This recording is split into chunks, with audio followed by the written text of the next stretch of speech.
Buenas tardes a todos, bienvenidos a una sesión más de México contra el COVID. El día de hoy tenemos el gusto de presentarles a la doctora Frida Jimena Berlanga González. Ella es especialista en urgencias médico-quirúrgicas, certificada ante el Consejo Mexicano de Medicina de Urgencias. Actualmente es jefa de servicio de urgencias respiratorias del Hospital General Regional número 2 del IMSS, aquí en la Ciudad de México. Doctora Berlanga, bienvenida. Le cedo los micrófonos para que inicie con la sesión. Muchísimas gracias, doctor. Bueno, en primer lugar, un agradecimiento al doctor Luis Molina, quien me ha hecho esta invitación. La idea esta tarde es que tengamos una conversación amena, que tengamos una charla, sí, acerca del manejo integral de pacientes con COVID, pero más allá de eso, acerca de el manejo holístico que realmente ameritan estos pacientes y el gran impacto que esto está teniendo a nivel hospitalario, fuera del hospital e incluso en nosotros, no nada más como médicos, como seres humanos, como hijos, como padres, como pareja, etcétera. Entonces, espero realmente que disfruten esta tarde. Para mí es muy grato estar aquí. Espero poder transmitirles esa felicidad que me da poder compartir con ustedes lo que venimos, prácticamente las enseñanzas de la pandemia desde otra perspectiva. Entre los objetivos en esta tarde bonita será integrar los aspectos del manejo de pacientes COVID en el área de urgencias, pero sobre todo enfocándonos en el bienestar, en el paciente y en los servidores de salud. De repente, cuando estaba preparando esta ponencia, pensé que realmente todos somos COVID. Tenemos ya alrededor, desde que se presentó el primer caso en México, 23 semanas, está corriendo la semana número 23, y en esas 23 semanas no hemos escuchado de otra cosa que no sea COVID. Hombres, mujeres, enfermeros y enfermeras, camilleros, todo el personal de limpieza e higiene, inhaloterapia, laboratorio, gabinete, todo el personal administrativo de la infraestructura en cada nivel hospitalario, vigilancia, los médicos, todos, absolutamente todos somos COVID. En realidad, a nivel hospitalario, en primer lugar yo quiero agradecer a cada uno de estos personajes, porque si esto está saliendo adelante, a lo mejor no como quisiéramos, pero como se puede, es gracias a cada una de las personas involucradas en un manejo extra e intrahospitalario. Enfermería ha tenido un papel fundamental.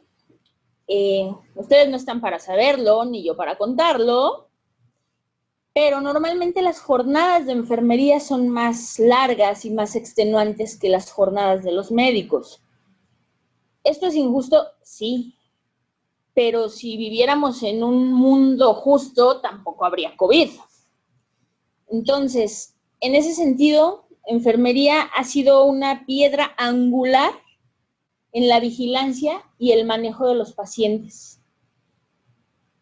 Camilleros, hemos tenido casos de camilleros contagiados, hemos tenido incluso decesos, y son personas también sin quienes esto no sería posible.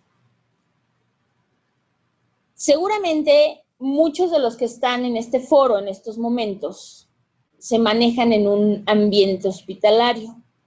Y seguramente muchos dirán, ay, es que el camillero pues es un ser mítico después de las 12 de la noche. Probablemente así sea en algunas ocasiones, pero yo les puedo decir que al menos desde que empezó esta batalla contra COVID a nivel hospitalario, se han puesto la camiseta y están sacando las cosas adelante. Limpieza e higiene es otra categoría importantísima. Uno como médico es bastante descuidado, incluso en el manejo de los residuos peligrosos biológico-infecciosos. Enfermería es descuidado. De repente ya tiramos agujas en el piso, de repente ya dejamos en la camilla equipos de punzocat para adenoclisis, y los ponemos en riesgo. Bueno, yo les puedo decir que desde que esto empezó, han sido personajes que han estado firmes cumpliendo con su labor, pero además ya no nada más se cuidan entre ellos, también nos están cuidando a nosotros, y eso es digno de mérito. Inhaloterapia ni se diga.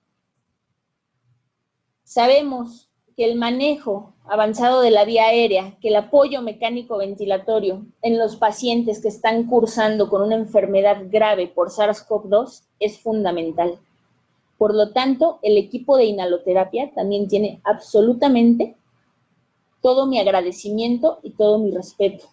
Siempre están al pendiente de que tengamos equipos en un estado de funcionamiento adecuado, de que tengamos equipos renovados y renovables conforme a las necesidades del servicio. Laboratorio, ni se diga. En mi unidad hospitalaria ocurre algo que quizás no ocurra en todos los hospitales.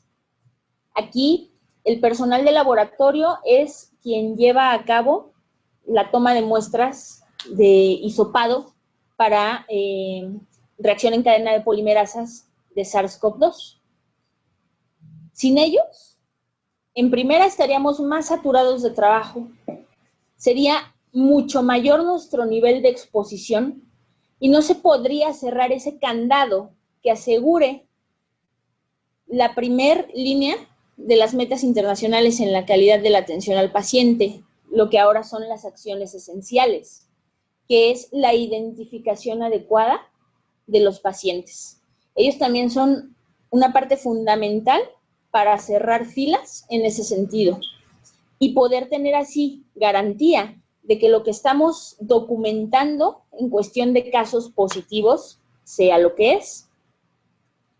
En cuanto al personal administrativo, quienes han ido a unidades hospitalarias IMSS, quienes trabajan en unidades hospitalarias IMSS, saben que el primer rostro en ventanilla en cuanto llega un usuario es asistente médica.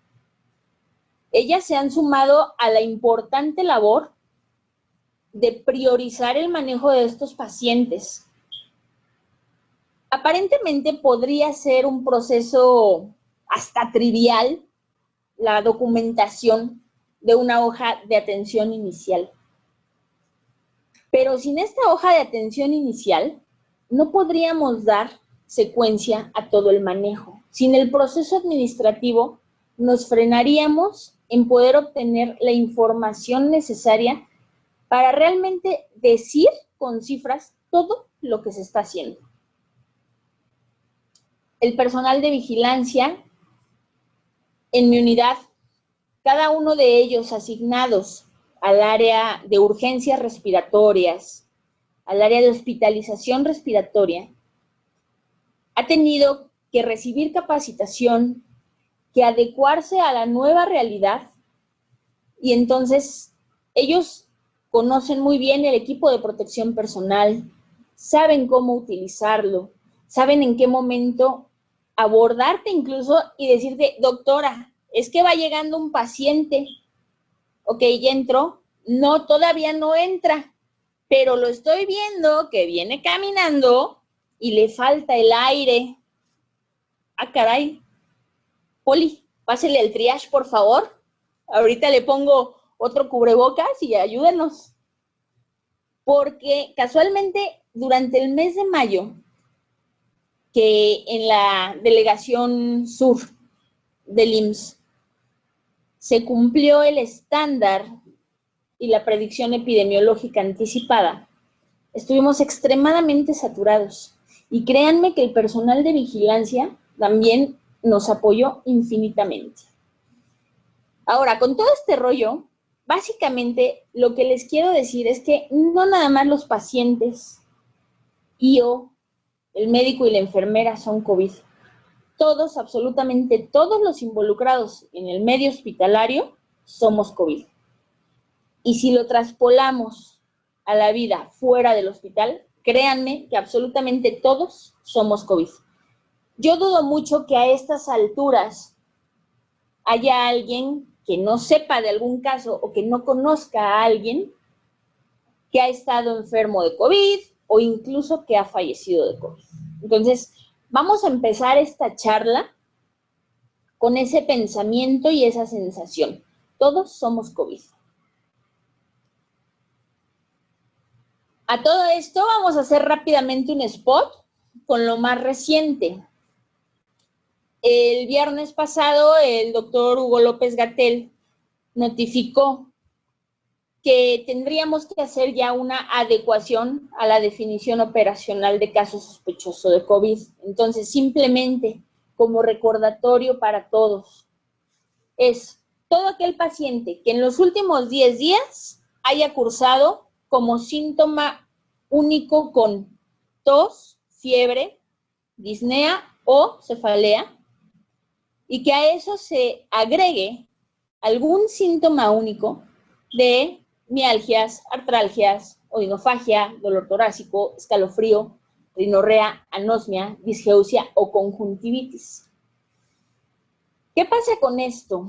De una u otra manera, esta nueva definición que oficialmente estamos manejando a partir del día de ayer nos genera una mayor carga de trabajo, dirían algunos, pero más allá de eso, nos genera un nuevo sentimiento de estar más alerta para tratar de identificar de manera precoz, no con el objetivo de llevar a una hospitalización o seguir toda la serie de complicaciones que se pudieran presentar, sino con el objetivo de empezar a disminuir la tasa de contagios. La realidad es que la tasa de contagios sigue siendo muy alta. Estoy de acuerdo en que no podemos seguir tan extremadamente recluidos en nuestros domicilios, pero esto no ha parado, esto no se ha frenado y es indispensable estar alerta ante cualquiera de estos síntomas. Retomando, vamos a hablar un poquito acerca de datos clave. ¿Qué es lo que nos ha ocurrido desde que esto empezó en febrero? Y a propósito de la definición que acabamos de mencionar de caso sospechoso. En febrero se consideraban como sospechosos única y exclusivamente aquellos viajeros, principalmente que hubieran tenido presencia en Europa y que hayan tenido contacto directo con casos confirmados. De tal forma que para el 27 de febrero de este año documentamos el primer caso. En marzo, ¿qué ocurre? El 18 de marzo de 2020 tenemos el primer deceso a nivel nacional. Esto marcó un parteaguas muy importante porque se vio extremadamente vulnerada nuestra seguridad, incluso como nación. Yo creo que a estas alturas todavía veíamos como algo extremadamente lejano e imposible que nos pudiera ocurrir en el país, que pudiera diseminarse con tal magnitud como se hizo. Y de repente vemos que con este primer deceso todo se empieza a salir de control. Y se rompe el esquema incluso de nosotros como servidores de la salud. Y entonces, ese fue el primer golpe que recibimos. Pero desde entonces hasta ahorita no hemos cesado y nos están dando con todo y sigue siendo así. En abril pasamos de fase 1 y 2 a fase 3 de pandemia. Dios, la incertidumbre, ¿en qué momento vamos a declarar fase 4? Eso no se ha hecho hasta el momento. Con temor a la censura política, creo que eso jamás llegará. Pero bueno, esa es otra historia. En mayo inicia la jornada de sana distancia. Sí nos ayudó bastante porque ganamos tiempo a nivel hospitalario para poder reestructurar nuestra infraestructura, para poder asignar áreas específicas de manejo para pacientes respiratorios y básicamente quedamos con modelos de atención en donde encontramos a nivel IMSS hospitales exclusivos y 100% COVID, hospitales híbridos y unidades de atención de primer nivel. Esto se inicia como un plan de reconversión hospitalaria, coincidiendo con la jornada de sana distancia. Con este tiempo ganado, básicamente lo que logramos hacer fue empezar a estructurar nuestro proceso de atención. Siendo honestos, todo lo que estamos viviendo es una experiencia totalmente nueva para todo el esquema de salud en México. Nunca habíamos vivido una pandemia, y digo, nunca la habíamos vivido porque los que estamos vivos en este momento y estamos batallando contra ella, no vivimos las pandemias de principios del siglo XX, no vivimos las pandemias del siglo XVI, o sea, todos estamos aprendiendo cómo manejar este problema en estos momentos. En la transición entre mayo y junio, presentamos el pico de mortalidad en la Ciudad de México. Vamos a retomar un poquito más adelante esto porque yo creo que desde entonces ya estábamos frente a un panorama catastrófico. No era necesario llegar a las 60,000 defunciones para estarlo. Y desde entonces yo les podría decir que nosotros, nuestro sentir como médicos es, estamos en un panorama catastrófico. Para julio, con las primeras estadísticas, podemos encontrar una tasa de mortalidad nacional del 12.4%. 3 veces más de lo documentado inicialmente en Wuhan con el brote inicial desde diciembre del 2019. Y entonces la pregunta clave es, ¿por qué? ¿Qué nos está pasando? ¿Es un fracaso en la infraestructura sanitaria? ¿Es un fracaso en la forma en la que estamos abordando a los pacientes? ¿Es un fracaso de todos como sociedad? ¿Es un fracaso de los médicos? ¿Es un fracaso de los fármacos? Yo siento que es un conjunto de todo, absolutamente de todo. Y el punto crítico en el que nos encontramos el día de hoy es consecuencia de todo, sin dar más peso a una u otra razón. ¿Y qué pasa en agosto? Ya acumulamos más de 60,000 decesos. ¿Hasta dónde vamos a llegar? No lo sé. La realidad es que los modelos predictivos no se han podido apegar mucho a la dinámica epidemiológica que estamos viendo. Y quizás las cifras más apegadas las podamos ver en retrospectiva, tal vez en 1 o en 2 años. No lo sabemos todavía. Esa es la realidad. Ahora, específicamente en el servicio que yo dirijo, ¿cuál es el panorama? Como ya les había mencionado, nuestro comportamiento epidemiológico se adecuó al modelo predictivo que originalmente fue calculado, de tal suerte que podemos encontrar hasta abajo el número secuencial de semanas. Llevamos 18 semanas a partir del 20 de abril de este año, que fue cuando nosotros tomamos el proceso de atención a pacientes COVID. Y en esas 18 semanas, el comportamiento presenta un pico de ingresos en la semana epidemiológica número 17, que es la correspondiente del 20 al 25 de abril. De tal suerte que si el pico de ingresos lo tenemos ya para finales de abril, lo esperado es que evidentemente nuestro pico de mortalidad se nos presentara en mayo. Tenemos un segundo pico de ingresos, la semana epidemiológica número 23, que es la semana del 31 de mayo al 6 de junio. El punto es que las últimas 3 semanas de mayo sí tuvimos saturación en los sistemas de salud. Sí nos vimos rebasados en capacidad hospitalaria, al menos en el servicio de urgencias. La ocupación del servicio de urgencias destinada al servicio de urgencias COVID en particular estaba al 200%, y sí fue un mes catastrófico. Es más, diario despertamos con ese miedo y esa incertidumbre de pensar si acaso hoy será el día que de nueva cuenta el hospital esté a reventar. Y ese miedo sigue latente y no por nosotros, porque nuestro grado de exposición se ha mantenido constante a lo largo de estas 18, esta en particular, semana 19. Al momento, esto es al corte de la semana pasada, llevamos tan solo en una unidad hospitalaria, que es mi servicio de urgencias, un total de 4,791 consultas.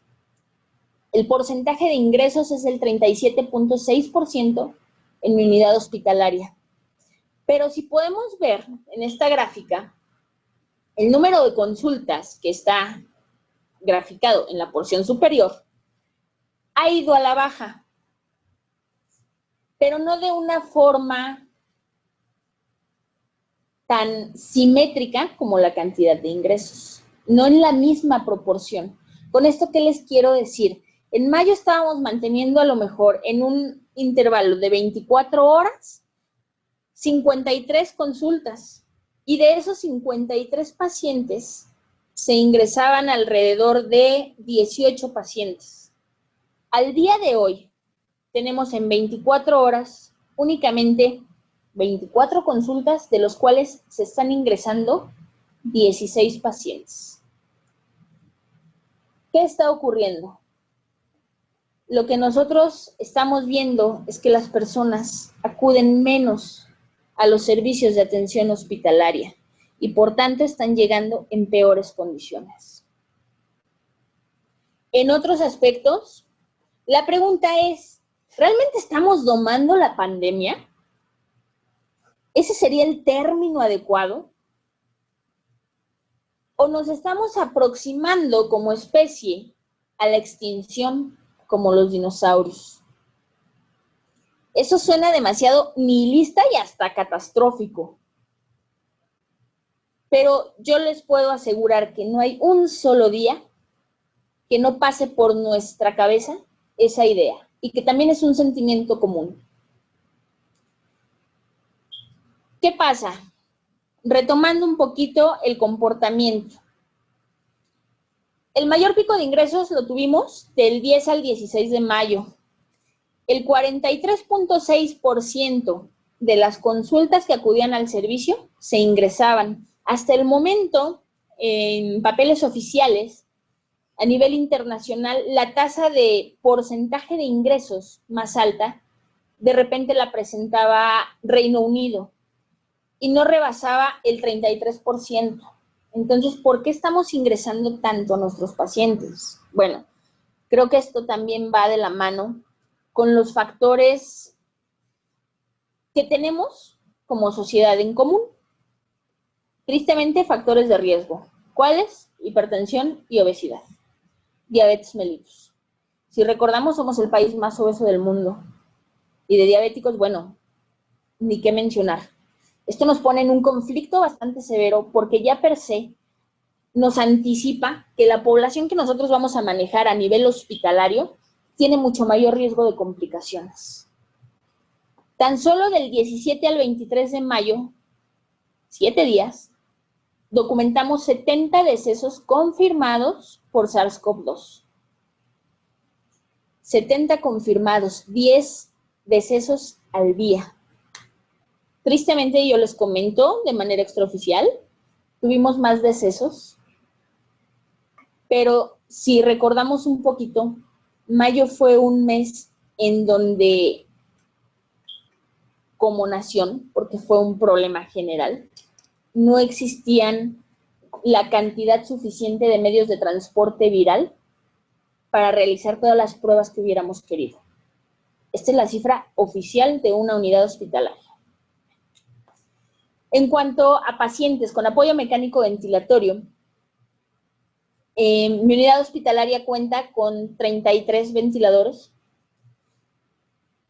y del 4 al 28 de mayo había una ocupación al 100% de los equipos de apoyo mecánico ventilatorio. Esto es en mayo. Para agosto, 3 meses después, ahora sí, nuestros ingresos semanales han reducido al 23% y el porcentaje de apoyo mecánico ventilatorio que tenemos se mantiene estable en las últimas 2 semanas en un 20%. ¿Tenemos disponibilidad de infraestructura? Sí, pero esto no ha terminado. Y esto no quiere decir que todos los pacientes que requieran atención hospitalaria estén acudiendo, porque no es así. Al contrario, acuden menos porque hay miedo. Y el mayor miedo que hay en la sociedad es, voy al hospital, pero quizás no regrese. Entonces, ¿qué hacen? Se quedan en su domicilio hasta que de plano ya no aguantan o fallecen. Esa es la realidad. En cuanto a otras cifras aplastantes, las defunciones por grupos de edad y género que tenemos documentadas desde el 22 de marzo al 14 de agosto. El 22 de marzo tuvimos el primer deceso en el hospital como resultado de SARS-CoV-2. Al 14 de agosto llevamos un total de 675 defunciones en un solo centro hospitalario con prueba positiva para SARS-CoV-2 y vemos que la población más vulnerable es mayor de 60 años. Tenemos que cuidar a nuestros adultos mayores, tenemos que ser muy incisivos en esto.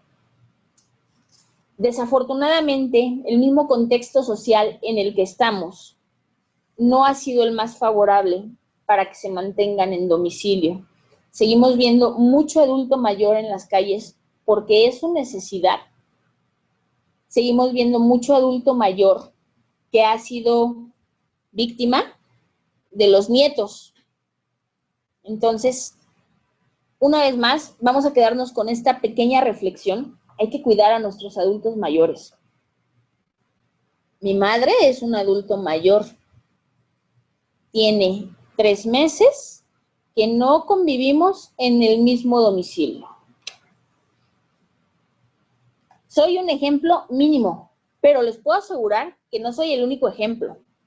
Así como yo, están cantidad de compañeros médicos, enfermeros, personas que trabajan a nivel hospitalario. Entonces, creo que es también un momento de hacer ese llamado de conciencia. Evidentemente, y en relación a lo mismo, la mayor proporción de fallecimientos, casi 2-1, está en varones. ¿Esto qué nos dice? Bueno, simplemente es traducción del mismo fenómeno epidemiológico, del mismo fenómeno social en el que es el hombre, en el que sigue siendo el proveedor y sigue teniendo la necesidad de salir. Y de repente lo vimos en muchos noticieros.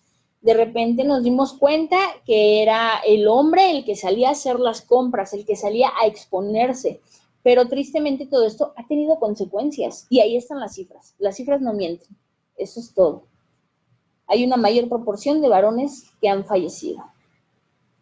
Entre 19 a 59 años de edad ha habido menos fallecimientos. Sin embargo, es muy triste darse cuenta que nuestro deceso en una persona más joven en el hospital lo hemos tenido en una persona de 19 años. Yo no considero pediátricos porque, afortunadamente, mi unidad no atiende pediátricos. Pero esto no quiere decir que no existan. Por supuesto que se presentan. Acto seguido, pum, referencia a unidad hospitalaria con capacidad de infraestructura para atender menores. Aquí la premisa es la misma que para cualquier tipo de atención médica. Buscar el lugar ideal para darle al paciente la mejor atención. Esta gráfica está confusa, está demasiado pegada, es más, es una gráfica grosera. Esa es la realidad de las cosas. Pero es una gráfica que va por días. Entonces, es la distribución diaria de defunciones por COVID. Y si se dan cuenta, para el 17 de mayo tenemos un pico importante de 15 defunciones.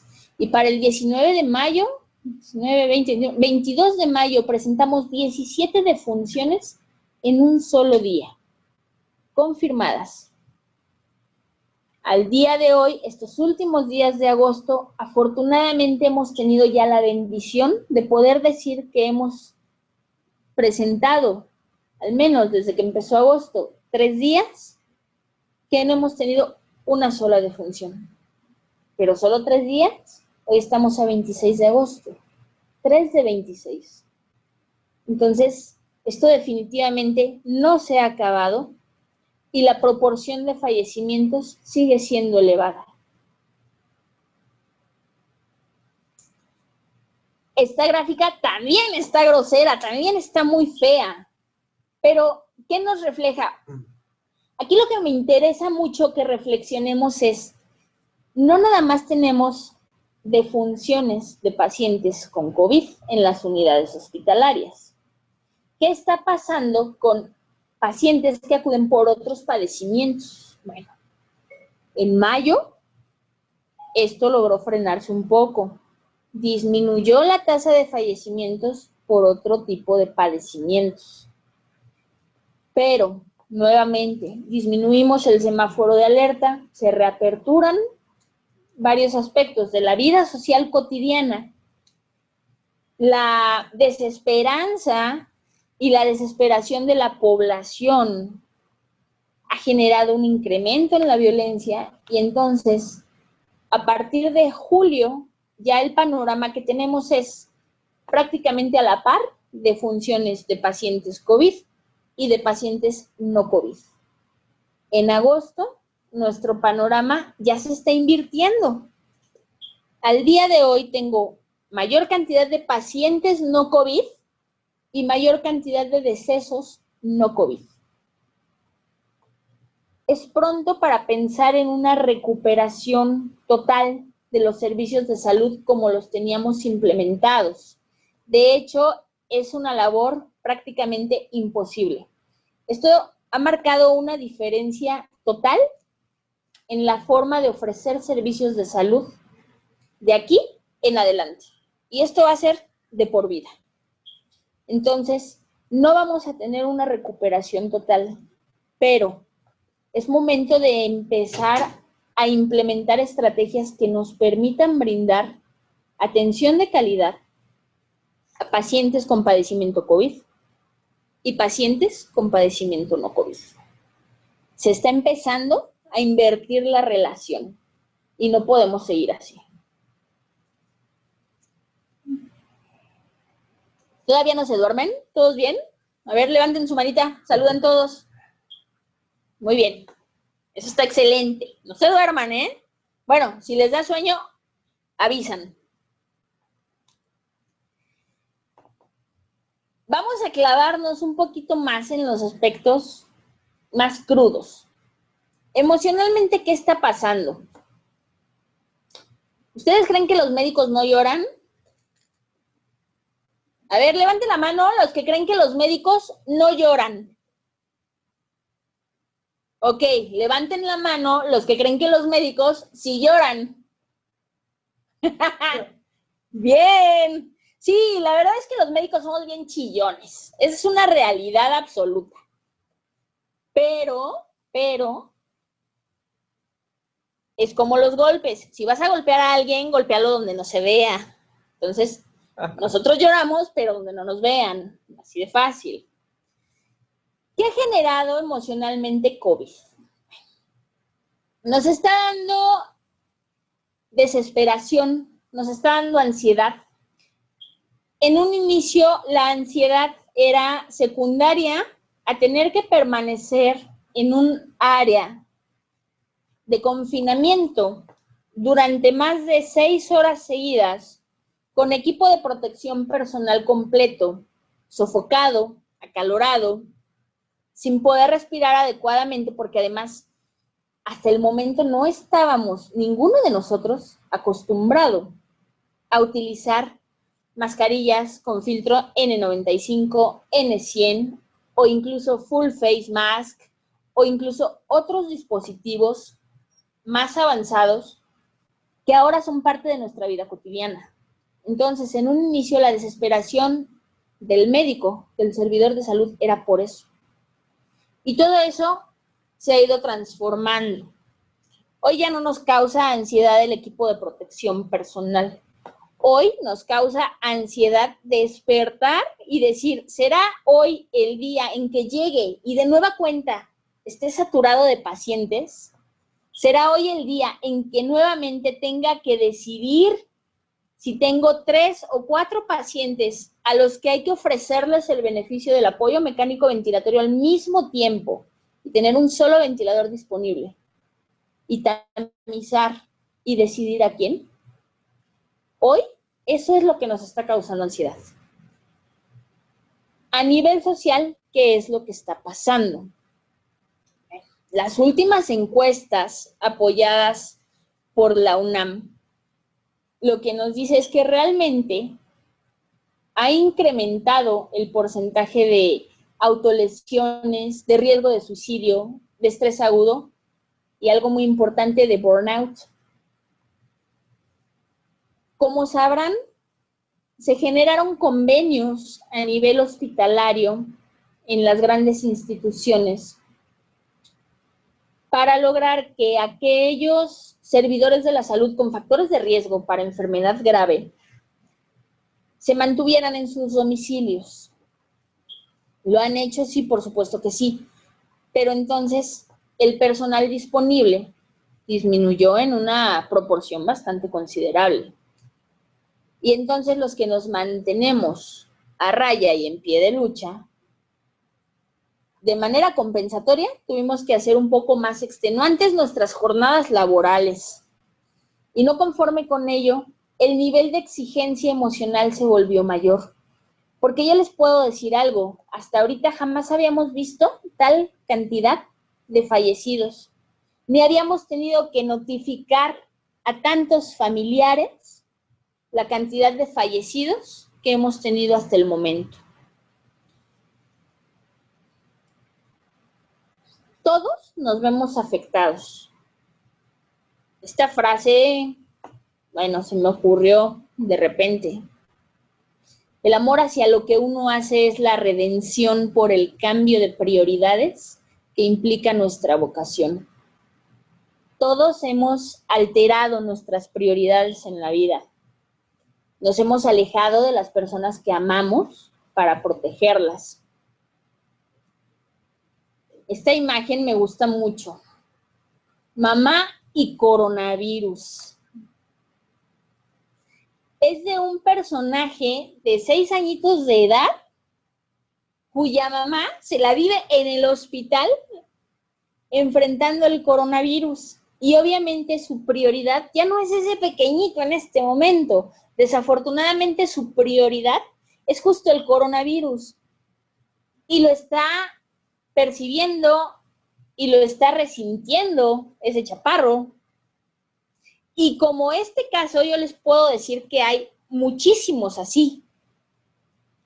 Y no nada más es algo que está afectando a nosotros como médicos, está afectando a nuestras familias, está afectando a hijos, a padres, a hermanos, porque de una u otra manera hay un alejamiento. Se han formado barreras que nos están apartando, y no nada más por sana distancia, ojalá fuera nada más eso. Los vestigios de la pandemia están dejando muchos estragos. ¿Sobreviviremos a la pandemia? Sí, sí podemos sobrevivir, pero hay muchas relaciones que no van a sobrevivir a la pandemia. Hay mucha convivencia que no va a sobrevivir a la pandemia. Y en el caso de los niños, bueno, yo pienso, ¿les afecta? Por supuesto que les afecta. Algo tan cotidiano el día de hoy como el regreso a clases. Yo considero, porque en mi formación así me lo enseñaron, que la convivencia y la socialización en los primeros años de vida es fundamental para empezar a formar la personalidad que más adelante vamos a tener como seres humanos, para fortalecer valores, para fortalecer autoestima, etc. Y el día de hoy eso no es posible.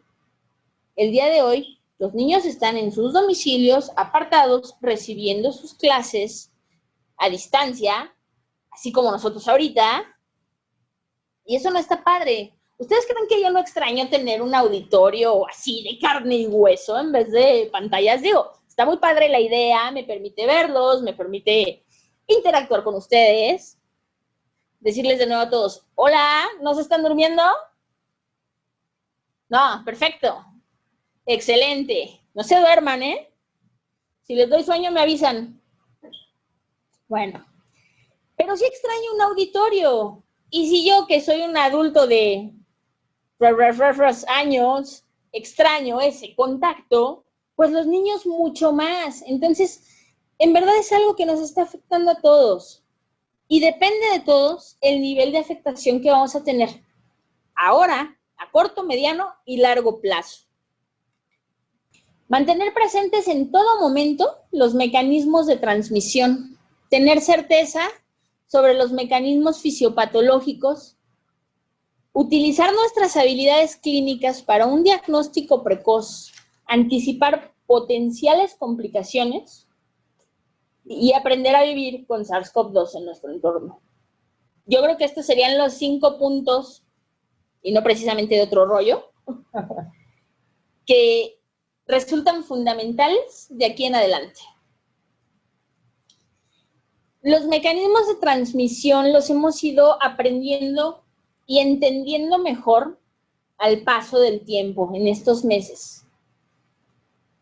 Entonces, en un inicio había mucho pánico entre los mismos servidores de la salud a nivel hospitalario. O sea, no querían ni siquiera acercarse a 3 metros de las puertas que dividen el área de atención de pacientes respiratorios con sospecha de COVID. Hubo muchísima resistencia para integrarse a los equipos de manejo de atención de pacientes COVID. El esquema que se instaló para tratar de garantizar una atención a todos los usuarios que lo requirieran implicaba que hubiera un líder con expertise en manejo de estos pacientes, expertise entre comillas, considerando que es algo totalmente nuevo para todos, y médicos integrados a ese equipo COVID para su manejo. Entonces, en un inicio había una resistencia terrible para integrarse a estos equipos. El día de hoy sabemos que la principal transmisión es por microgotas. El día de hoy ya existe suficiente evidencia científica de que algo que nos va a ayudar tremendamente es el uso de cubrebocas. Entonces, por ahí decían, ¿tú vas a la tienda sin calzones? Pues no, ¿verdad? ¿O alguien va a la tienda sin calzones? ¿No? No. Bueno, en la actualidad es prácticamente lo mismo. Tú sales a la calle sin cubrebocas y no es que te dé una falsa sensación de seguridad, porque no es falsa, ojo, o sea, realmente sí da seguridad salir a la calle con uso de cubrebocas. Es algo que vamos a instituir de aquí en adelante, sí. ¿Por cuánto tiempo? No lo sabemos. Quizás sean muchos años. De hecho, quizás en el futuro digan, cuando les cuenten a sus nietos, pues por ahí del 2020 había algo que se llamaba abrazos, pero pues ya no existe. Ay, ¿cómo era eso, abuelita? Pues mira, te acercabas a una persona y le ponías los brazos alrededor y te van a decir, guácala, qué asco, ¿cómo se tocaban? Y tristemente es lo que puede pasar, pero es nuestro panorama actual. En cuanto a la transmisión por aire, ¿qué pasa? ¿Realmente nos podemos contagiar por aire? Bueno, quizás no, pero la realidad es que sí es posible, porque la transmisión por microgotas menores a 4 micras se puede presentar siempre y cuando exista una condición de expeler aerosoles.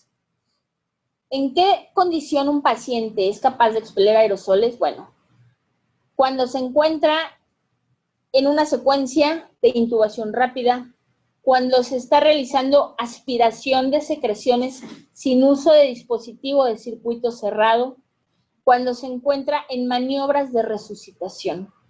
Si se dan cuenta, la transmisión por aerosoles tiene un contexto extremadamente limitado. Prácticamente es de riesgo para quienes estamos en áreas de atención crítica de pacientes. ¿Alguien del área administrativa podría contagiarse de esta manera? Sí. Si ingresara, por ejemplo, al área de reanimación, una asistente médica, en el momento en el que se está llevando a cabo un proceso de intubación, de aspiración o de resucitación, sin equipo de protección, sí podría haber contagio. Obviamente en el radio que conocemos de 2.5 metros de expelición de aerosoles, pero sí se podría presentar el contagio. Entonces, la pregunta es, es que ¿por qué si estás en área COVID entras, pero no atiendes pacientes, entras con todo? Pues por esta razón justamente. La única excepción es que yo tenga pleno conocimiento y plena certeza de que en ese momento no se está llevando a cabo algún procedimiento que pueda expeler aerosoles o que en los 45 minutos previos no se haya llevado a cabo este proceso. De otra manera, es algo riesgoso. Ahora, ¿cuál es el principal medio de transmisión? Superficies. Definitivamente, superficies. El contacto con superficies. Por eso es una medida indispensable y fundamental el lavado de manos. El jabón es capaz de destruir las proteínas externas que envuelven el SARS-CoV-2. Por eso es que es susceptible y por eso es la forma más segura de garantizar nuestra propia seguridad. Si ustedes me preguntan antes de la pandemia cuántas veces al día me lavaba las manos, pues yo les puedo decir que a lo mejor, no sé, unas antes de comer y después de ir al baño, ¿no? No, no es cierto. También los 5 momentos de lavado de mano dentro del hospital. Los respeto, hasta eso que los respeto. Pero al día de hoy, yo creo que no soy la única que se lava las manos más de 15 veces al día. Levanten la mano, ¿quién se lava las manos más de 15 veces al día? Exacto. O cada vez que agarras cualquier cosa que compraste, inevitablemente vas y te lavas las manos. Cada vez que regresas hasta de tu carro, de haber salido al garage por algo, te lavas las manos. O sea, ya es algo que estamos sistematizando y que se está volviendo parte de nuestra vida cotidiana. Aquí los únicos que se están enriqueciendo, bueno, aparte de los productores de jabón antibacterial, pues son también los de las cremas para las manos, ¿no? Los que venden Natura, a lo mejor sería bueno de repente empezar a vender Natura porque funciona muy bien esa crema y cosas por el estilo, ¿no? Entonces, definitivamente a mí me queda claro que el contacto con superficies es un medio de transmisión extremadamente importante. 3 reglas básicas: distancia, sana distancia, uso de cubrebocas y lavado de manos. Yo creo que si nos apegamos a esas 3, podemos tener certeza de que al menos tenemos controlado el 95% de los mecanismos de transmisión y, por tanto, reducir significativamente nuestro riesgo de exposición. Ahora, en cuanto a la base fisiopatológica, no quiero redundar mucho en el tema porque quizás algunos de ustedes han sido seguidores constantes de todas estas sesiones que de manera genial ha organizado el INSABI.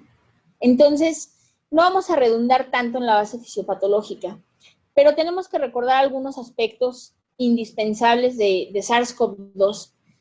Punto número 1, tiene tropismo por células con receptor de enzima convertidora de angiotensina 2. Por lo tanto, punto número 2, las células involucradas de mayor susceptibilidad son los neumocitos, los enterocitos, células cilíndricas y cúbicas de los túbulos renales y los macrófagos. Estos 4 ya me están diciendo que mis órganos más severamente afectados van a ser sistema respiratorio, pulmones, sistema gastrointestinal, por eso es que tantos pacientes han tenido tanta manifestación tan persistente de diarrea, los túbulos renales, lo cual me explica que los pacientes pueden evolucionar a cierto grado de lesión renal aguda, y los macrófagos, que por supuesto que facilitan esa respuesta inflamatoria que va a tener una máxima expresión por una tormenta de citocinas que es cuando el paciente puede empeorar más. De tal forma que realmente hemos podido diferenciar fisiopatológicamente el padecimiento en dos fases. Una fase de respuesta viral, que es durante los primeros días, y una fase inflamatoria del huésped. ¿Cuál es la que más me preocupa? Los días que más me preocupan y me estresan son justamente los días en los que se puede presentar una tormenta de citocinas, que es más o menos entre el día 9 y el día 12 del padecimiento, que ya está establecida una fase pulmonar y en cuyo caso, al presentarse una tormenta de citocinas, la condición general del paciente puede llevarlo al fallecimiento de manera muy acelerada. Son pacientes con una rápida progresión de la sintomatología y una rápida evolución clínica. Entonces, esta etapa es definitivamente la más delicada. Bueno, ¿y nosotros qué podemos hacer al respecto? ¿Cuál es el abordaje que tenemos? Realmente se ha difundido tanto que la misma población ya sabe identificar y dicen, híjole, para mí que ya me dio. Es más, yo les puedo decir, en estas 19 semanas yo he pensado, para mí que ya me dio por lo menos unas 20 veces, así. 1 a 2 veces por semana digo, ya me dio, pero no, o eso creo, no lo sé, ¿no? Entonces, la misma población ha sabido identificar esto y en una fase inicial ya tienen sistematizada la importancia del aislamiento domiciliario. ¿Qué es lo que me importa? Lo que me importa es cuando esto evoluciona y llegan a atención hospitalaria. Entonces, nos tenemos que centrar en un triage respiratorio para clasificación de pacientes y toma adecuada de decisiones. Y sobre eso, tomar la línea terapéutica más apegada a la condición clínica del paciente. Entonces, ¿qué voy a hacer? Indispensable, un diagnóstico precoz. Una vez que el paciente llega a una sala de urgencias, lo fundamental es sus signos vitales. ¿Cómo está la presión arterial, la frecuencia respiratoria, la frecuencia cardíaca, la saturación de oxígeno y su estado neurológico? De estos 5 parámetros, 3 me sirven para evaluar mediante escala de Quick-SOFA la necesidad indispensable de ingreso hospitalario en el paciente. Si tiene alteraciones del estado neurológico con repercusión en la escala de coma de Glasgow, 1 punto. Si la presión arterial sistólica es menor a 100, y aquí vamos a ser acuciosos, en pacientes hipertensos, de difícil control, sobre su presión arterial sistólica basal, un descenso mayor a 40 milímetros por debajo, o frecuencia respiratoria mayor de 22. Si el paciente tiene 2 criterios de Quick-SOFA, no lo pienso. O sea, en ese momento es un paciente que sí se tiene que ingresar a manejo hospitalario. Pero tengo otro espectro de pacientes. El paciente que llega únicamente con hipoxia silenciosa, que al momento de ponerle un oxímetro de pulso me está dando saturaciones, y en serio que he visto, de 64, 60%, y los ves y te dicen, pues es que me falta un poquito el aire, hasta ahí. Dices, a ver, mijo, estás saturando bajísimo, o sea, en ese momento, pum, vas para adentro, te ingresas, no se piensa. Y tenemos el otro espectro de pacientes que se presentan con datos clínicos asociados sin criterios de gravedad. En mi unidad hospitalaria, un punto corte muy importante para determinar el ingreso, independientemente de Quick-SOFA, es la escala de CRB65, en caso de que se documente por clínica o radiografía un proceso de neumonía, y por supuesto la saturación de oxígeno, es indispensable. Paciente que se presenta con una saturación menor a 90%, en automático ya se está considerando su ingreso. Ahora, ¿pueden decidir no ingresarse? Sí, por supuesto que sí. En ese caso, si yo lo meto a la fuerza, pues estoy incurriendo en un delito de privación de la libertad. Y hasta el momento, digo, la medicina no paga tan bien, pero pues tampoco es para tanto como para llegar al secuestro. Entonces, vamos con calma. El paciente puede decidir no ingresarse, y si decide no ingresarse, es su derecho, se tiene que respetar, pero yo me tengo que proteger. Entonces, está bien, no hay ningún problema, no te ingreses, pero por favor, fírmame en tu nota de atención médica que tú estás decidiendo no ingresarte, aún conociendo todos los riesgos potenciales de irte a tu domicilio. Sin problemas, se retira. Entonces, ya que llegó el paciente y es sospechoso, ya pasó al triage respiratorio, ya le apliqué escalas y ya definí si se ingresa o no se ingresa. ¿Qué pasa? Bueno, tenemos que ver datos de gravedad, condiciones de gravedad.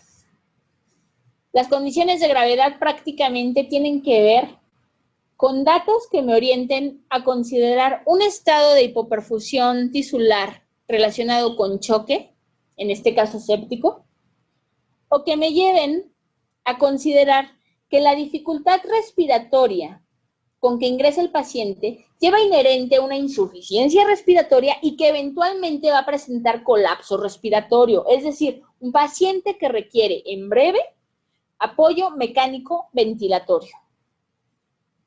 Esos van a ser básicamente mis criterios de mayor gravedad.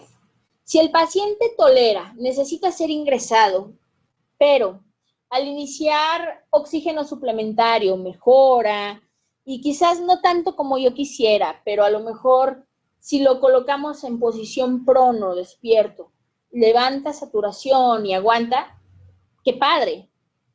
Pero aquí tenemos ahora, ya en los ingresados, esta dicotomía. El paciente grave y el paciente delicado. Para fines prácticos, yo como se los he dicho, paciente que ingresa a mi servicio por definición está grave. Si no fuera así, estaría en su casa, así como ustedes ahorita, así como yo, o sea, no habría problema. Pero entonces todo paciente que ingresa a un servicio de urgencias y en este contexto de urgencias respiratorias, ingresa grave por definición. Eso también hay que tenerlo ahí muy en cuenta. Otras escalas auxiliares que nos ayudan a anticipar complicaciones son la escala NEWS 2. Esta escala, si se dan cuenta, los parámetros que tiene son parámetros que todo personal de la salud es capaz de manejar.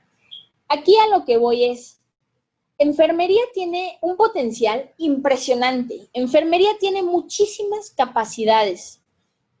Enfermería es un personaje que siempre a nivel hospitalario, aparte de ser nuestra mano derecha en un manejo conjunto del paciente, es capaz de tomar decisiones, es capaz de implementar acciones. Entonces, la escala NEWS 2 es una escala que tranquilamente cualquier personaje de enfermería con capacitación puede realizar. Y entonces,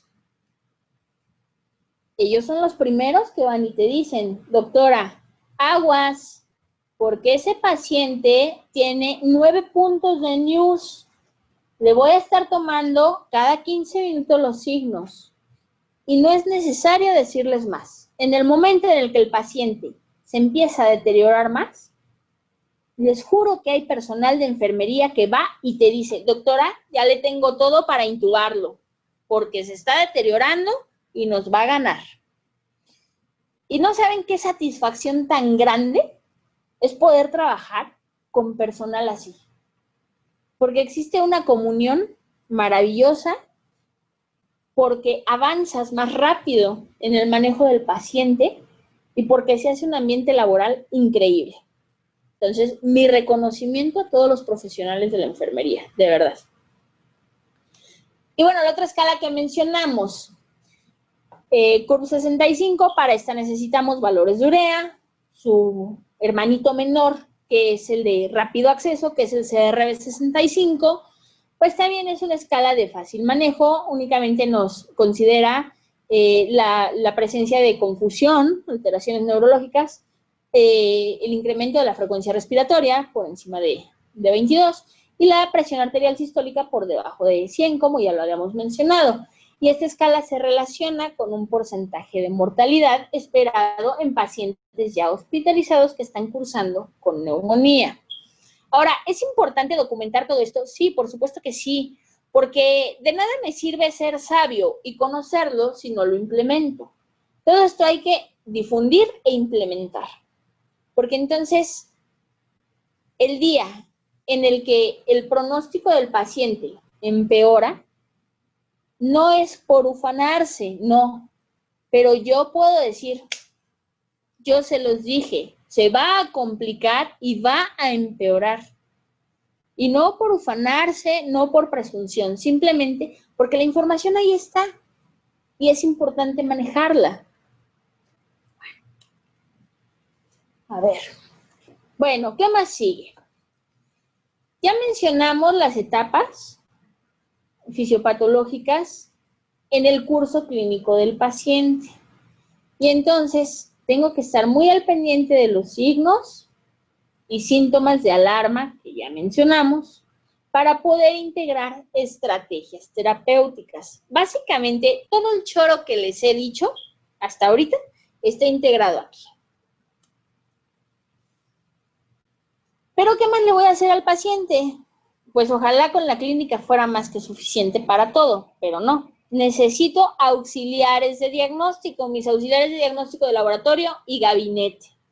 Entonces, de laboratorio, obviamente indispensable. Si es un caso sospechoso, realizar prueba de reacción en cadena de polimerasas por hisopado para determinar si es o no positivo. En segundo lugar, cuantificación para determinar si el paciente se encuentra cursando o no con tormenta de citocinas en la fase del pico inflamatorio. Dímero D, CPK, proteína C reactiva, lactato deshidrogenasa y el conteo de linfocitos. A estos se han ido agregando otros marcadores. ¿Cuál? Principalmente la ferritina.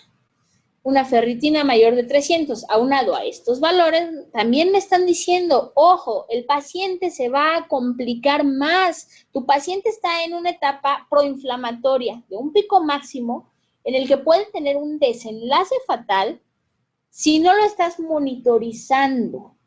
Ahora, ¿qué pasa? Estos pacientes, desafortunadamente, estamos viviendo la máxima expresión de la selección natural. Desafortunadamente, estamos viendo un contexto en el que si un paciente va a salir adelante, va a vivir con, sin o a pesar del médico. Y aquel paciente que no lo va a lograr, de todas maneras, a pesar de implementar todas las estrategias terapéuticas que han surgido hasta el momento, no lo va a lograr. Eso es lo más triste del caso. Ahora, desde un inicio se ha escuchado que el paciente se muere por una trombosis pulmonar, que los fenómenos protrombóticos son los que matan al paciente con COVID grave. ¿Esto es cierto? Sí, pero no es algo exclusivo del paciente con COVID. En general, todo paciente que evoluciona a un choque séptico, a un proceso proinflamatorio y procoagulante por algún proceso infeccioso subyacente, tiene este riesgo. La única diferencia, ¿cuál es? Que en COVID lo estamos viendo disparado y acelerado, por mucho. Entonces, ¿qué es necesario? Bueno, pues vamos a darle tromboprofilaxis adecuada al paciente. Vamos a tratar de evitar que su estado procoagulante sea el que determine el desenlace fatal. Entonces, tenemos prácticamente dos opciones, heparina no fraccionada y heparina de bajo peso molecular. ¿Las dos las utilizamos? Sí, por supuesto que sí, sí las podemos utilizar. Y entonces aparece de repente un rayito de esperanza en nuestro manejo integral que es la dexametasona. ¿Está funcionando? Sí. ¿Aún no hay nada determinante? No. De todo lo que se ha venido utilizando hasta el momento, incluyendo el tocilizumab, que era un fármaco tan prometedor, hemos visto que, desafortunadamente, nuestros sueños, ¡pum!, se acabaron. De hecho, en un inicio, lo que a mí me estuvo ocurriendo desde el punto de vista de la gestión y de la administración de un servicio de urgencias fue, ok, de repente, ¿sabes qué? La hidroxicloroquina es lo de hoy. Tráiganme, pidan hidroxicloroquina. Ahí están los memos, ahí están las solicitudes. ¡Pum! Llega la hidroxicloroquina 5 días después. Ya me llegaron 300 cajas de hidroxicloroquina y ya no se usa. ¿Ahora qué le hacemos? Pues no sé, ¿no? Ni yo sé qué le vamos a hacer. Pero bueno, ese es otro tema aparte. Ivermectina, lo mismo. No. Lo de hoy es la ivermectina. In vitro está funcionando muy bien. Vamos a hacer el memo. Que nos traigan ivermectina. Es el segundo acto, ¿eh? Acto seguido, chin. Olvídenlo. No sirve más que para los pipis. Bye, se descarta. Pero ya la pedí y ahora ¿qué voy a hacer con tanta ivermectina? Tampoco lo sé. Tercer acto, tocilizumab.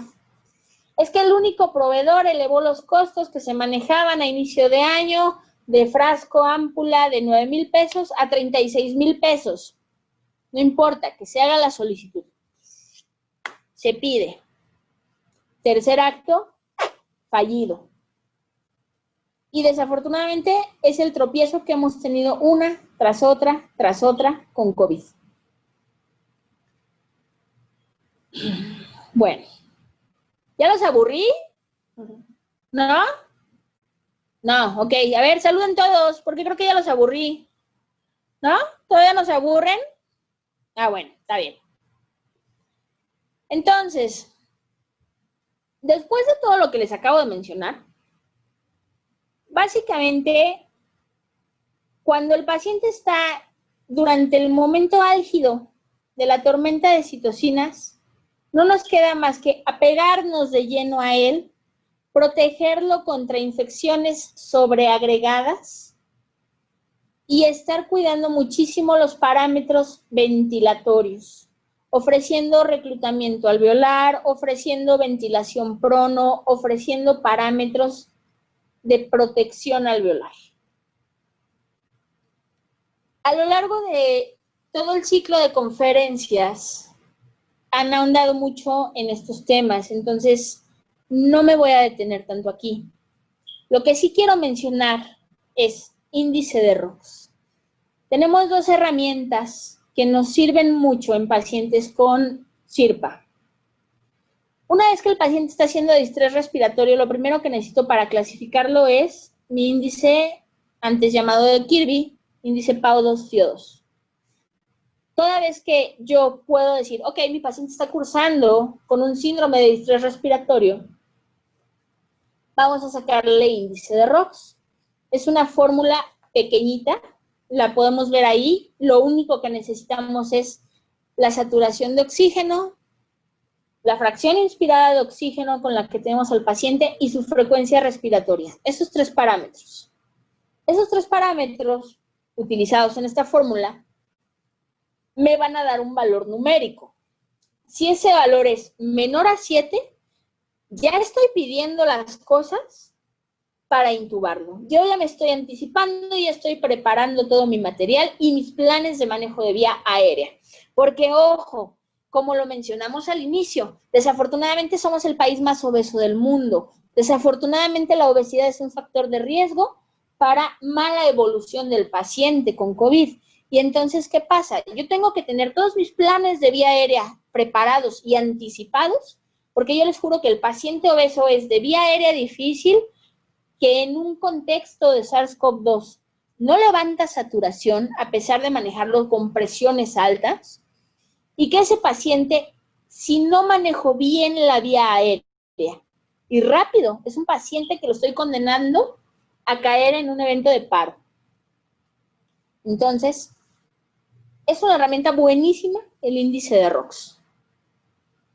Es relativamente nuevo.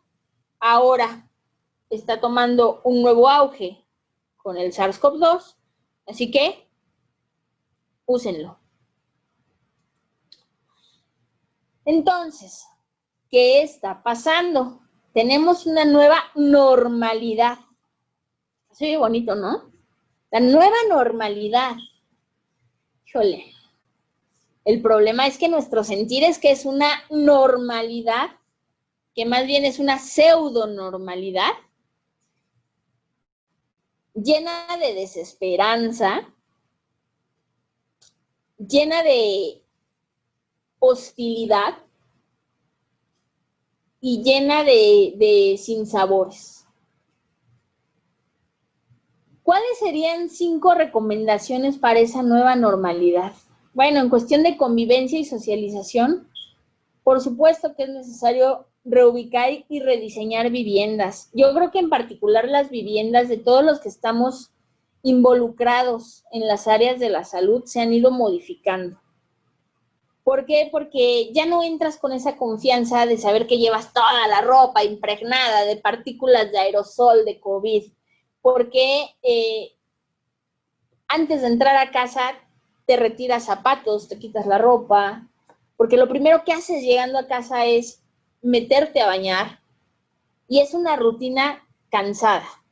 Realmente el cuidado que tú puedes ofrecer si vives solo o en compañía es una rutina que ya después de 20 semanas de estar en ella ya pesa, o sea, ya dices, pues es que ¿por qué no puedo llegar a mi casa después de un día de cansancio y fatiga y así como llego, meterme a la cama y acostarme? No, eso ya se acabó, eso era la normalidad anterior.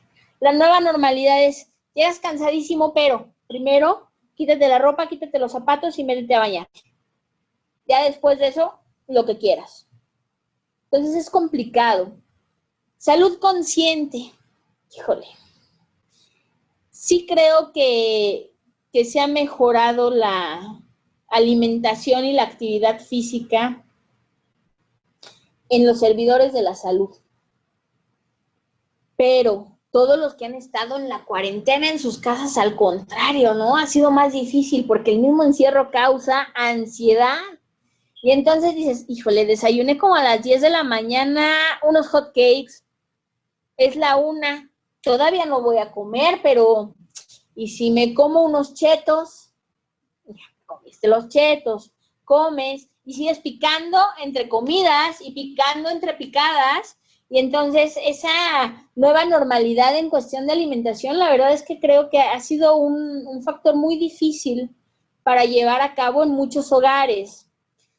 Y el de actividad física, ni se diga. ¿Recuerdan el video que salió hace cosa de un mes cuando todas las personas fisicoculturistas se manifestaron en el centro y hubo un reto entre un policía y un levantador de pesas? ¿Sí lo recuerdan? Levante la mano quien vio ese video por ahí. Ajá, ok, sí hay quienes han visto ese video de ese reto, ¿no? Entre un hombre que sí hace ejercicio y se estaba manifestando porque quería que abrieran los gimnasios. Ese era su problema. O sea, yo quiero que abran un gimnasio para ir a hacer ejercicio, punto. Entonces vemos que realmente sí está afectando, porque yo no dudo que existan muchas personas que solo pueden hacer ejercicio en sitios destinados específicamente para ello. Y entonces los demás, híjole, estás en tu casa y dices, puta, no, qué flojera, mejor me duermo un ratito. Entonces, de verdad, para los que están en casa y han logrado continuar haciendo actividad física, mis respetos, porque ese también es otro gran reto. Nuevas formas de trabajo. Las empresas han visto ahora que el home office es lo de hoy. ¿Les está redituando? Sí, porque están ahorrando muchísimo, en primera, en incapacidades. Exponen mucho menos a su personal, lo mantienen en casa y entonces si no se enferman, pues no hay incapacidad, siguen siendo laborales. Y no solo eso, espero que a nadie le quede el saco, pero bueno, existen muchas empresas que a raíz del home office se han vuelto como más negreras, más explotadoras. Entonces, ya no se respeta ese horario de oficina padre de 9 a 5, no. Es así de, bueno, sí, está bien, pero como estás en tu casa, a las 5 de la tarde, pues tenemos una video. Y a las 6 otra. Y a lo mejor a las 8 de la noche se me ocurre hablarte y decirte, ¿sabes qué? Necesito que me mandes un reporte de productividad de bla, bla, bla. ¡Exacto! Por ahí me están dando la razón. Entonces, eso desafortunadamente también es parte de la nueva normalidad. ¿Va a tener consecuencias? Yo creo que sí, por supuesto, porque ahora va a ser otro tipo de burnout, pero por supuesto que va a degenerar en burnout. Ahora, la movilidad, ¿qué pasa con la movilidad? Ay, ¿saben qué pasa? Creo que éramos felices y no lo sabíamos.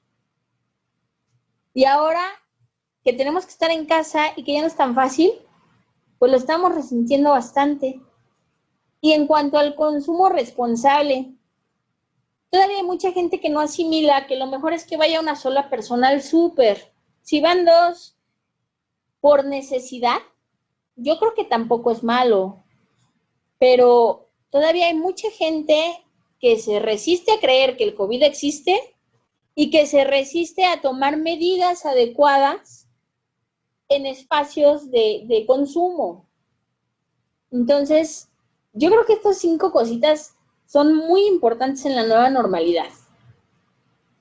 Y entonces eso nos lleva evidentemente pues, a los 10 hábitos que debemos adoptar para esta nueva normalidad. ¿Saben qué es lo peor? Que ya lo estamos normalizando. Yo soy una persona que me gusta mucho abrazar y me gusta que me abracen, porque además, o sea, hay estudios que dicen, es que 10 abrazos al día te prolongan la vida 5 minutos. O sea, yo no quiero vivir 5 minutos más, pero bueno, no lo hago por eso. La cuestión es que se extraña, o al principio se extrañaba y se resentía muchísimo ese contacto físico.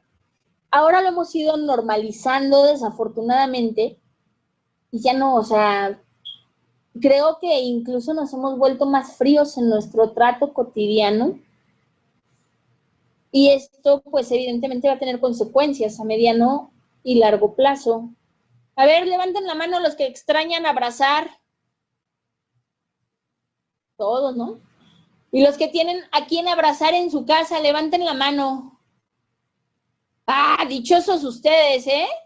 Yo llevo solita como 3 meses y fracción. Ya hasta perdí la cuenta. Entonces, bueno, definitivamente esto es algo con lo que tenemos que aprender a vivir porque va para largo. No nos vamos a deshacer de esto. Pero si se dan cuenta en los 10 hábitos que estoy mencionando para la nueva normalidad, híjole, los primeros 9 dependen de la sociedad. Y el número 10 depende del equipo hospitalario.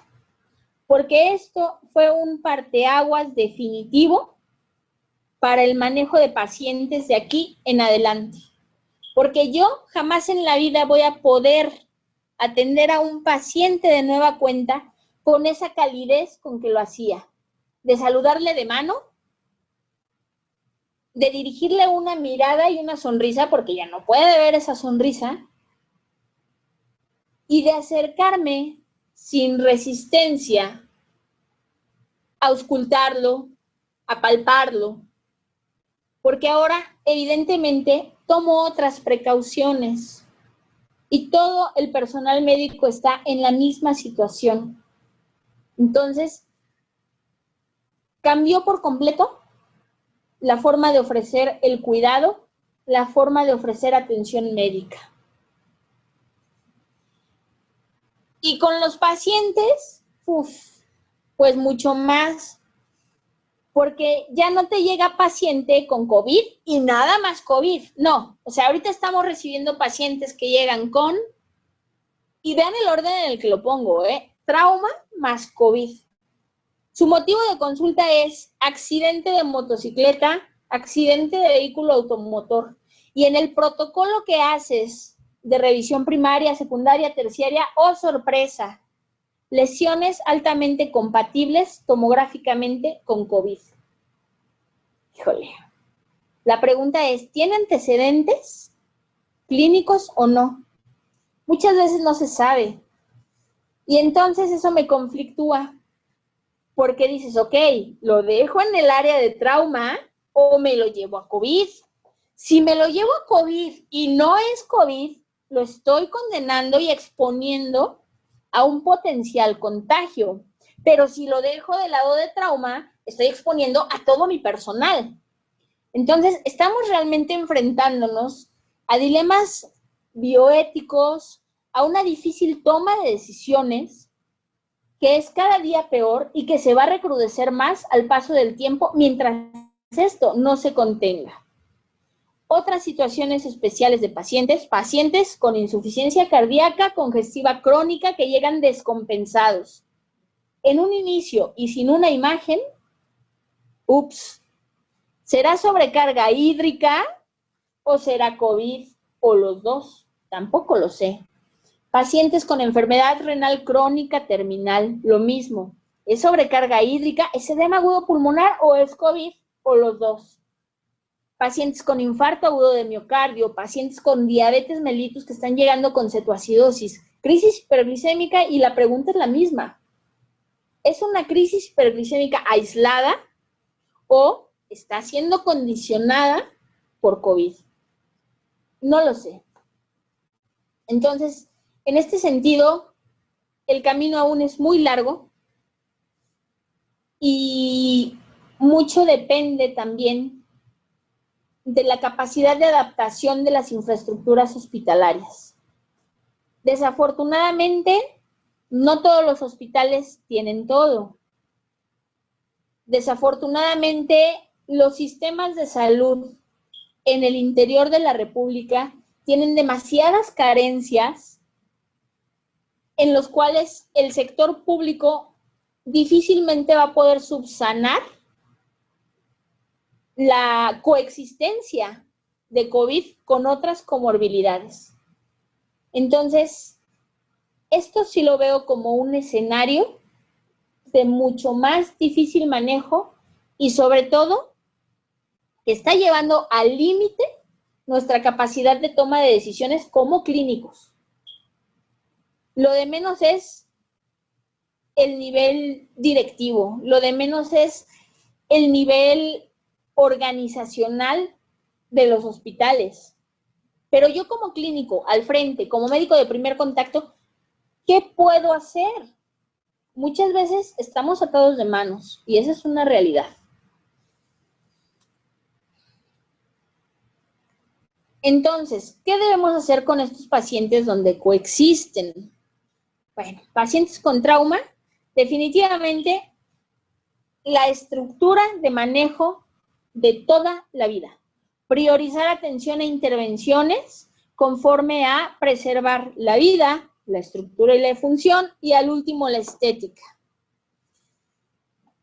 Ahora, la tomografía es una herramienta buenísima, por supuesto que sí, pero independientemente de la clasificación de CORRADS, que tiene una correlación clínica muy alta, con una sensibilidad y especificidad de hasta 91% con SARS-CoV-2, tenemos que considerar la clínica. Entonces, ¿cuándo y a quién tomografía?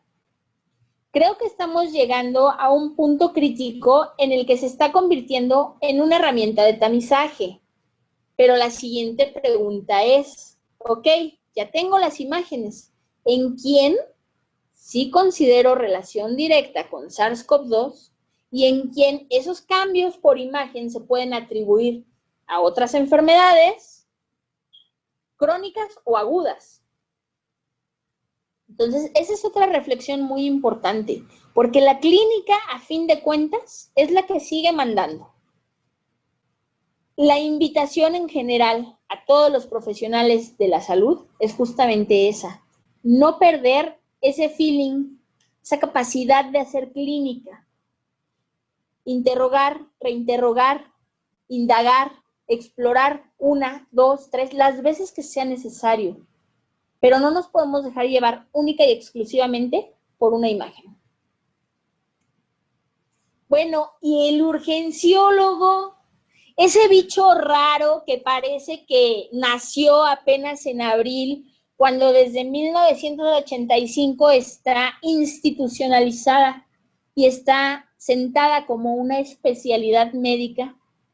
Ese bicho raro que de repente se volvió importante. ¿Qué pasa con el urgenciólogo? Bueno, finalmente va a seguir siendo el primer respondedor. Por lo tanto, es indispensable una capacitación continua. No nada más en todos los médicos adscritos que ya están a cargo de un servicio, en aquellos que están en etapa de formación.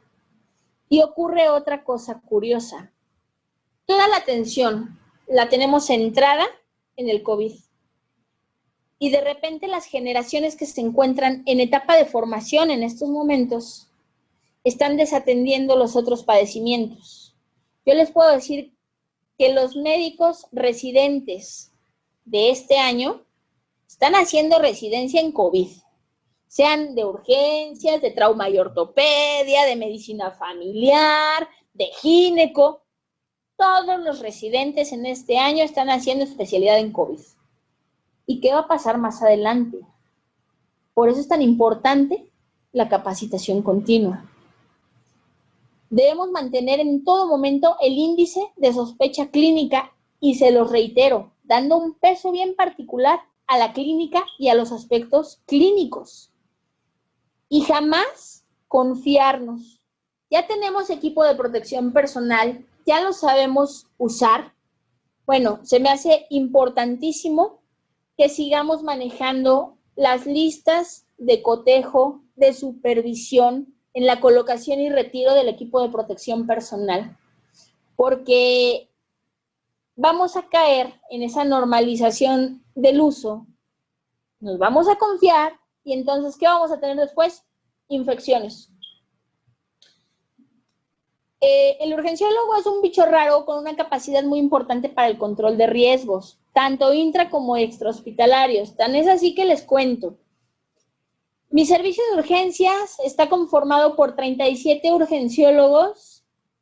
Es la plantilla de todos los turnos.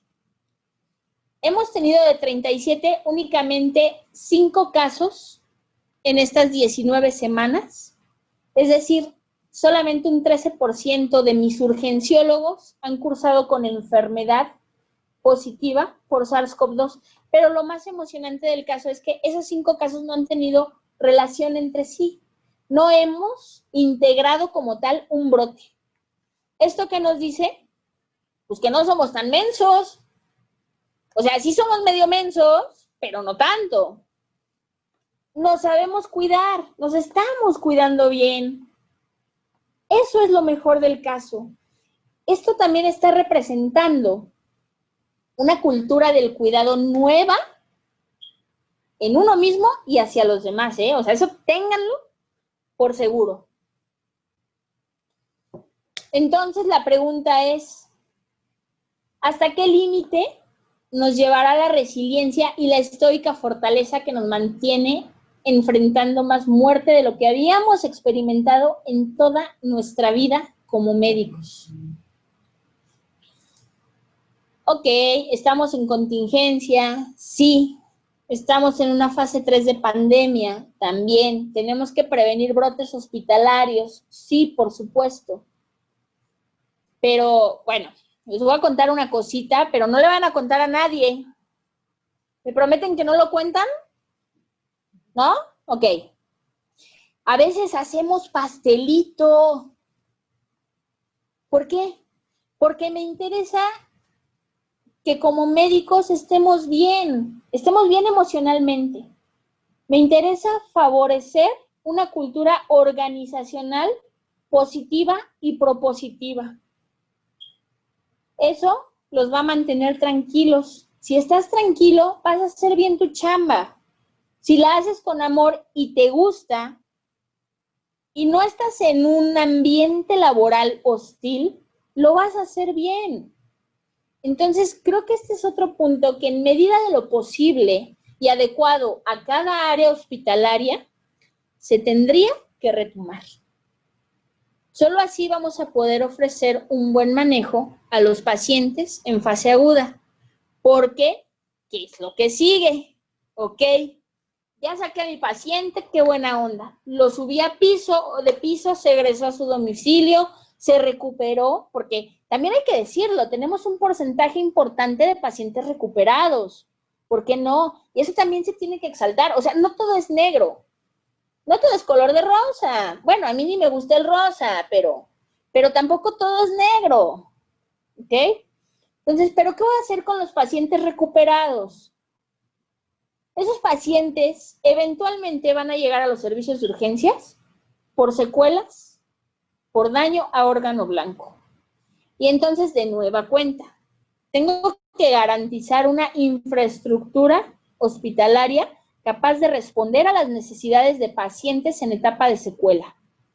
¿Cuáles son las que nosotros al momento hemos visto de forma más aparatosa? Disnea persistente. Pasan 2 meses y el paciente te sigue diciendo, es que no puedo subir escaleras porque me fatigo, me falta el aire. Hasta el momento, lo que se ha documentado es que esa disnea puede permanecer hasta 6 meses, pero no tenemos certeza de ello. Ojo, difícilmente en diciembre vamos a cumplir 1 año de enfrentarnos a nivel mundial al SARS-CoV-2. Entonces, aún no estamos en capacidad de determinar por cuánto tiempo estas secuelas van a estar generando daño. Dolor torácico de tipo pleurítico. De verdad, se va de alta el paciente y a las 3 semanas regresa porque sigue con dolor. Y llega y te dice, oiga, es que no me estaré infartando. Le hace su protocolo completo. No, señor, no se está infartando. Es secuela de COVID. Diarrea persistente. Queda una enteropatía post-COVID que está durándoles hasta 2 meses y medio. Y de repente dicen por ahí unos de mis urgenciólogos, ay, pues a mí sí me da, pues que me dé con diarrea, si ya está bajo de peso, ¿no? Pero pues tampoco está padre aventarte 2 meses y medio con una diarrea por enteropatía post-COVID. Entonces, el espectro que vamos a ver cada vez con más frecuencia en los pacientes recuperados de secuelas es variable, como lo pueden ver. Pero honestamente, a mí uno que me preocupa mucho es el estrés postraumático, porque puede llegar a los servicios de urgencias el paciente con alguna de las otras secuelas, le das manejo, pero ¿y si llega con estrés postraumático, con ideación suicida, con un intento suicida, ya sea de baja o de alta letalidad? ¿Qué le podemos ofrecer a ese paciente? ¿Qué tenemos para ofrecerle? Creo que es algo que en las perspectivas a mediano y largo plazo también es digno de considerarse.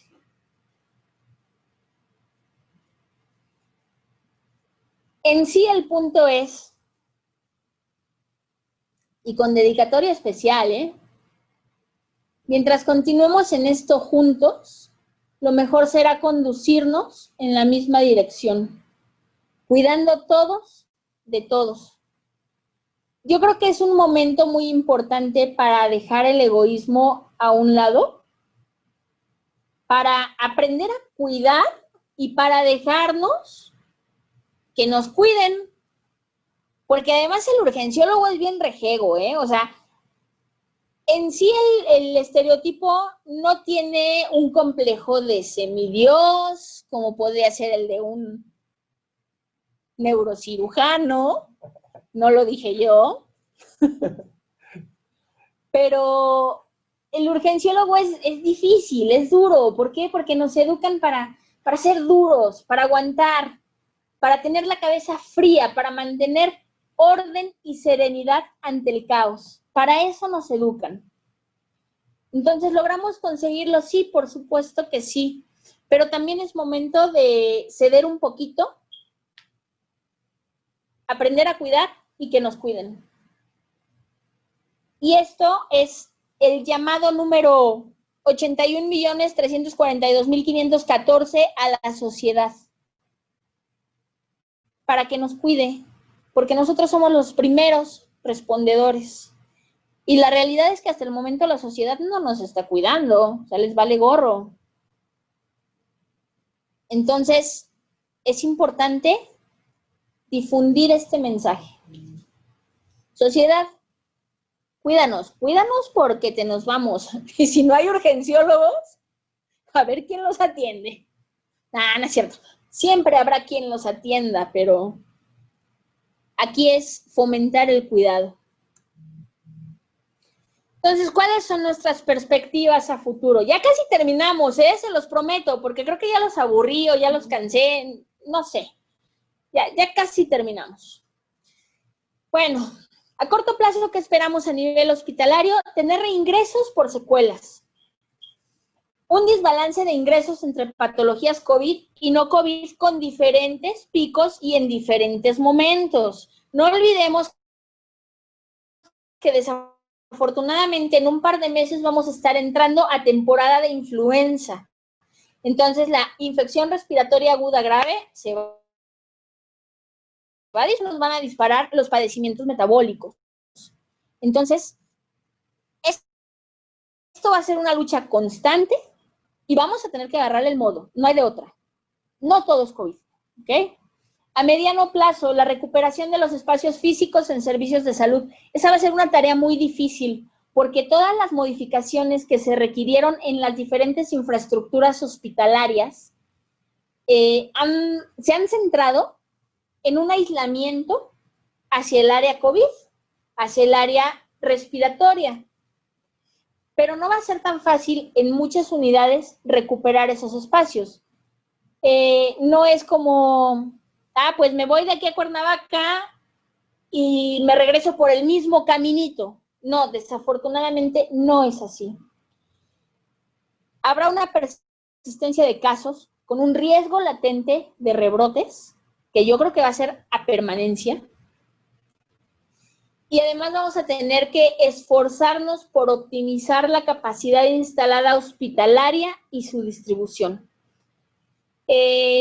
Las personas han entendido y han generado una conciencia más profunda de los padecimientos por los que sí tienen que acudir a un área de urgencias y por los que no tienen que acudir a un área de urgencias.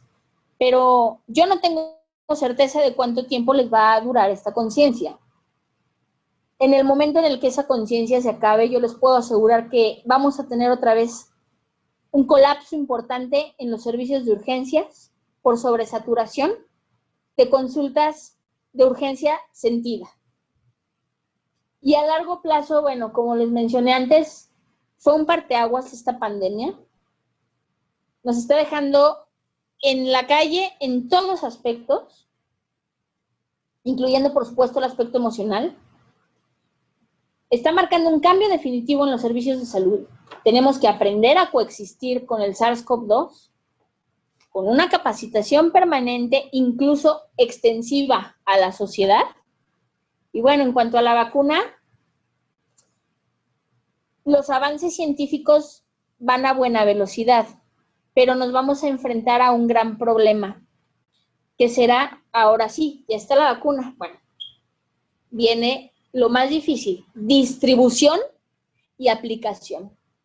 Entonces, yo creo que no podemos quedarnos de brazos cruzados esperanzados a la vacuna. Yo creo que lo más importante es tomar acciones de seguridad en uno mismo y en los demás.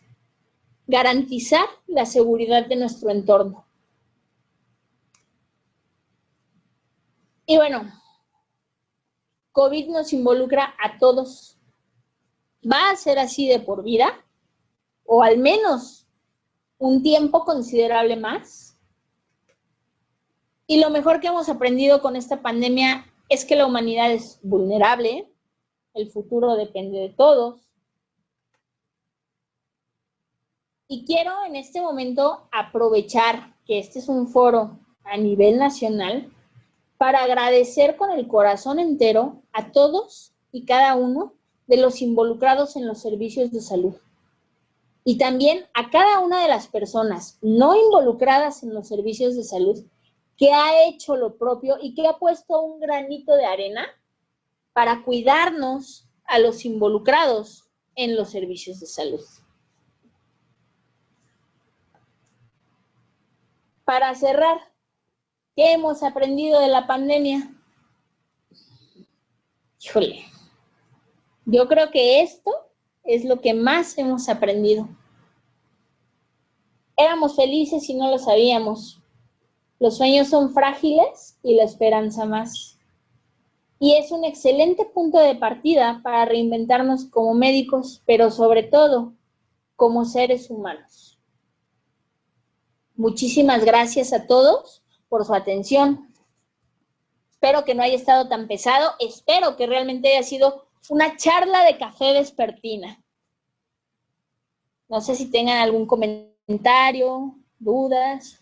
Muchas gracias, doctora Berlanga. Sin duda, una sesión, una charla muy amena, ¿no? Que fue diferente a las que hemos tenido durante todo este periodo. Tenemos varios comentarios de los asistentes. Sí, CD Isabel Jiménez. Doctora Berlanga, qué excelente ponencia, muy demostrativo su conocimiento. Amalia comenta, excelente ponencia, muy didáctica, gracias doctora. Sandy Macedo, doctora Berlanga, toda mi admiración y respeto, excelente ponencia. Norma López, felicidades doctora, excelente ponencia, muy amena, no se siente el paso del tiempo, explica muy bien, su material audiovisual es muy didáctico. Y pues así tenemos en general bastantes comentarios felicitándola y agradeciéndole. Y como decía bien el doctor Luis, sin duda una sesión muy diferente a la que hemos tenido, incluso donde pues ha habido como una cierta interacción con los asistentes y pues ellos han permanecido la mayor parte del tiempo acá con nosotros. Claro, y eso, bueno, fue, por lo que observamos aquí, fue algo pues diferente a todo, ¿no? Porque de repente íbamos, fue una sesión, fue una charla en donde se combinó la investigación, la clínica, la epidemiología de su hospital, ¿no? Fue como ir en una línea del tiempo en donde, pues, pasamos desde el primer caso, desde la primera defunción, fuimos avanzando y nos dimos cuenta todo lo que hemos pasado, tanto el personal de salud, todas las personas que están afuera, volteamos a ver y todo lo que hemos pasado, lo que dejamos de hacer, lo nuevo que estamos haciendo, las cosas que ahora las hacemos pues en automático, ¿no? A lo mejor llegar a casa y como usted lo dijo, ¿no? No echarse al sillón y ver la tele o acostarse, ¿no? Sino ahora tenemos una cierta rutina diferente, tenemos un estilo de vida diferente. Y fue también, creo, una sesión con emociones también, porque primero estábamos en la clínica, pero de repente vimos el video, que es muy fuerte, que nos enseña todo la cantidad de defunciones lamentables que han sucedido, pero después volvíamos al algoritmo de los pacientes. Pero después nos pregunta si los médicos o el personal de salud lloramos, ¿no? Pero después regresábamos también a las clasificaciones, el Quicksofa, en fin. Entonces yo creo que fue una sesión, una charla que sí gustó mucho, en la que se pudo interactuar con todos los participantes y bueno, hemos tenido todos los participantes durante toda la sesión. Es un placer de verdad, doctora, que haya estado con nosotros. La invitación está abierta para que nos acompañe otro día más aquí en estas sesiones y bueno, todas las felicitaciones se las haremos llegar de parte de los participantes. Le hacemos entrega de un pequeño reconocimiento de parte del doctor Alejandro Esbach, que es el coordinador actualmente. Y bueno, sin más, muchísimas gracias, doctor. Al contrario, muchas gracias a ustedes por la invitación. Yo toda la vida estoy disponible a cuestiones académico-docentes, de interacción. La verdad es que siempre lo disfruto bastante. Es algo enriquecedor, es algo satisfactorio. Y bueno, ya en otra ocasión Anímense, habrá sorpresas. Muchísimas gracias, doctores, por la invitación. Gracias, maestra. Y bueno, espero que tengan todos en casa una excelente noche y duérmanse con la idea de que todavía tenemos esperanza como especie. Gracias a todos por su atención. Muchas gracias a todos y nos vemos el día de mañana.